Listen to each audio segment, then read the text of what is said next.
بسم اللہ الرحمن الرحیم۔ عورت کے لیے آرٹیفیشل انگوٹھی پہننا کیسا ہے؟ اس بارے میں دونوں طرح کی احادیث موجود ہیں۔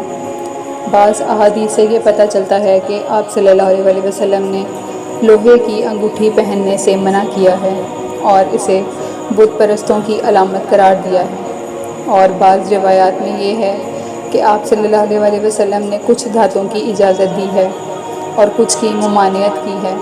اس بارے میں اختلاف موجود ہے، اس لیے بہتر یہی ہے کہ خواتین سونے یا چاندی کی انگوٹھی پہنیں، دوسری کسی بھی دھات میں مثلاً لوہا، تانبا وغیرہ ان کو پہننے سے اجتناب کیا جائے۔ اس لیے خواتین کو چاہیے کہ اگر انگوٹھی پہننی ہے تو صرف سونے یا چاندی کی پہنیں، دوسری دھاتوں کی نہ پہنیں۔ اسے پسندیدہ قرار نہیں دیا گیا۔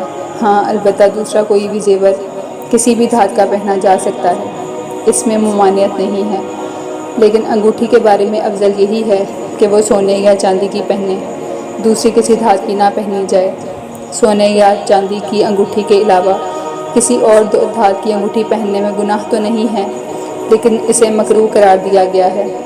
اس لیے دین کی توقعات کو ملحوظ خاطر رکھتے ہوئے خواتین کو اس بارے میں احتیاط کرنی چاہیے۔ امید کرتے ہیں آپ کو ویڈیو پسند آئی ہوگی۔ ویڈیو پسند آئی ہو تو ویڈیو کو لائک اور شیئر کریں اور چینل انفارمیٹو وائس کو سبسکرائب کریں۔